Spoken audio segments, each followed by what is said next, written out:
Hey guys, hope you're doing well today. Happy Monday to you all. We had a pretty raucous week of Rocket League over the weekend. An interesting remark that I'm going to steal to encapsulate what North America looks like is from, I believe, Stumpy, who said that every one of our NA regional events here almost feels like a mini major, not only because of the breadth of competition that we have and the depth of teams who have the ability to make a deep tournament run, but also some of the international play we've seen with, Complexity and Furia and even Gen G from Europe, all showing up and making some noise early in this season. But we're not here to talk about any of those teams today. We're here to talk about, surprisingly, one of the more consistent teams that we have. Well, I guess not surprising, but just they haven't had the top level result yet that would make you think of them immediately, but that is Spacestation Gaming. And as you all know, Spacestation made a very large roster move over the offseason, removing frontman and kind of face of the franchise in Retals and bringing in LJ from Team Oxygen. And the on the paper thought experiment that you did before the season was, well, this is going to be a more defensively minded team, but LJ certainly is still a scorer in his own right. But whether or not it would actually work out was kind of an unknown. I was feeling okay about the move early. They started out a little slow, and that's talking top 16 qualifiers, but since then, I have grown to respect this team more and more, and quite frankly, looking over the scope of things now, come end of season and getting a little bit of LAN experience and cohesion under their belt, I think there's very few teams in the world that have as great of a chance as Spacestation Gaming with the top level talent that they have, not only in Daniel, of course, but in LJ as well. Something that I really love to see from my top level talent is, or top level teams, are teams that are able to handle business in Swiss. If you are going deep against teams that you should be beating, if you're going really deep into the wire all the time, those aren't optimal signs. But Space Station has not had that issue. They've only lost a single series in Swiss through 2 regional events, and that was to Furia, which is totally fine. Furia is a great team, and they also beat Furia in Swiss as well. But running some really great results in Swiss, wins against Seoul, twice against Shopify Rebellion, who's a quality team, Rebellion, who's a quality team, beating Rogue, and even beating G2, which is the match we are watching here. Beating the former kings of North America is a pretty big deal. And this is the game 5 that we had from the Swiss. G2 ended up not making the playoffs and find themselves in a little bit of a weird position. But I think to kind of encapsulate the issues, Atomic just had a really poor event. It was the lowest goals per game rating and goal participation he's had in any event since the Season X North American Championship. So a pretty outstandingly poor performance by Atomic. I'm not worried about G2 long term and think they still have a pretty great shot of making the Rotterdam Major, but I digress. A little bit more about Space Station Gaming. They only have 3 losses so far this season, so that was a pretty incredible save there by LJ, but only 3 losses on the season, 1 to Furia, which we talked about, and 2 to Gen G, who have been pretty remarkable in their own right, as a goal is going to sneak in there to make us 1-2. But SSG, we talked about that consistency. They have made both semifinals that we've had so far, and both of those losses in the semis were to Gen G, who just sort of has their number. And we're going to watch a replay of theirs in just a moment. But as we're getting there, let's talk a little bit more about LJ and what he's brought to the table so far. LJ is almost never the top scorer on this team, which is totally fine. He really doesn't need to be.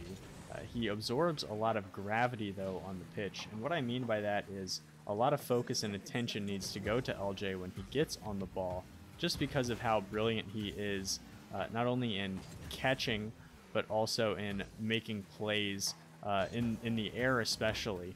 But his change of pace, his ability to play at his own tempo is something that Spacestation has loved quite a bit. Not only does that gravity allow Arsenal to do something he is elite at, which is find those backside demos while everybody is focused on LJ in the air, but also it allows Daniel to sit back, assess the entirety of the play in front of him, and make a move off of that. With that said, while Daniel can and has taken an increased scoring load, LJ has certainly not been scoring a lot, which I think is one of the things that has harmed them a lot in their playoff matches. They made it past complexity, but that was tough for them, and also those struggles against Gen G. We're going to talk a little bit more about that in just a moment, so let's hop over to our second game, why don't we? All right, game 2 here. We are rocking with our boy Daniel, the young goat, the young prodigy, Laniel, who has, like we were saying before the break, taken on an increased scoring role this season, but not just scoring. That was something he did quite a bit last season as well, but also just some offensive creation and possession as well. While last season SSG was very offensively minded with Arsenal and Retals, both being offensively minded upfield disruptors that would create space for Daniel. This time around, Daniel is having to do a little bit more creation of his own, and the trade-off there was just some increased, I would say, consistency and defensive presence that LJ allows them to have. But that makes it sound as though Spacestation has become this kind of flat defensive team that doesn't do a lot offensively. That is certainly not the case. Spacestation Gaming actually so far this season have the highest shooting differential of any team in North America, which is surprising. You would assume that it would be a more offensively gifted and focused team like a FaZe Clan or a G2 or even somebody like Optic, who look best when they're scoring a lot and kind of pressing the issue.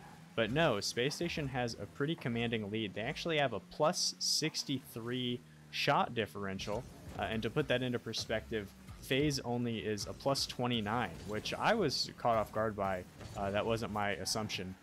But where that shooting trade-off and some of the woes Spacestation have had against teams like Gen G here is that the goal differential is only plus 2. So they have taken 63 more shots than all of their opponents, but only scored 2 more goals, which is the result of, or I guess the result of that is a very low shooting percentage, especially somebody like LJ, who in these 2 series that we had in the playoffs against Gen G went over 22 from the pitch.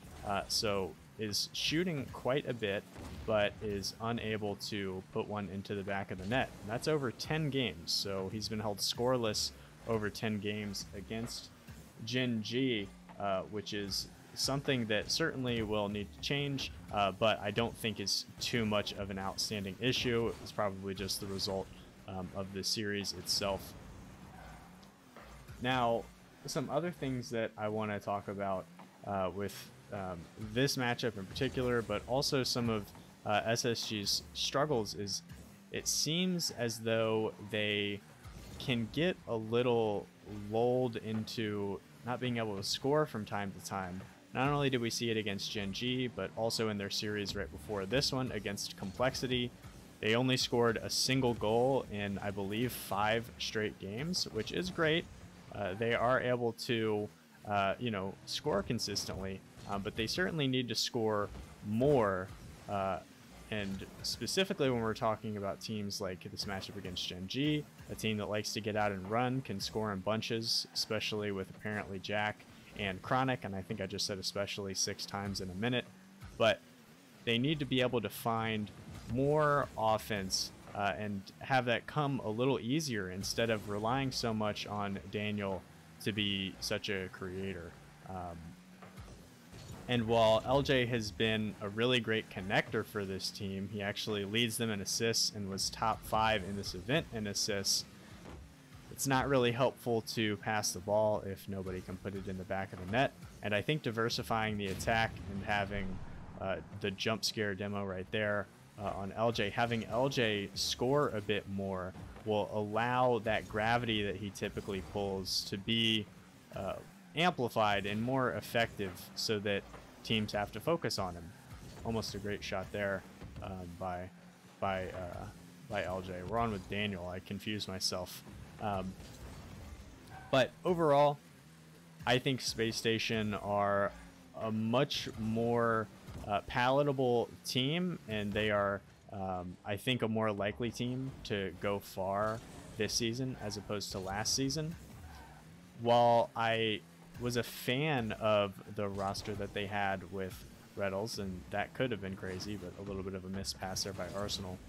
But while I was a fan of that roster, and I am still a large fan of Retals and what he brought to the team, especially on the lane environment as a kind of in-game leader, I do think Retals' skills were and his attributes were cannibalized a little bit by Arsenal liking to do the same sorts of things. So I think adding LJ to the mix offers a more varied approach. I certainly think it ups the mechanics of the team and just allows them to be more potent from many places on the pitch. So Space Station controls their own destiny. If they secure a semifinals once more, they actually will lock in their ability to go to Rotterdam to show up for North America. So that is certainly something that I think is within their grasp to achieve. They're just going to have to show it. And maybe they can kill 2 birds with 1 stone by not only making it into another semifinals, but maybe they can overcome their other obstacle that they've been unable to do so far with Daniel, which is win a regional event. So a lot riding on this 3rd event for Space Station, but they find themselves in a pretty optimal position. So time will tell. But guys, thank you all so much for your time. I hope you learned something. And until next time, take it easy.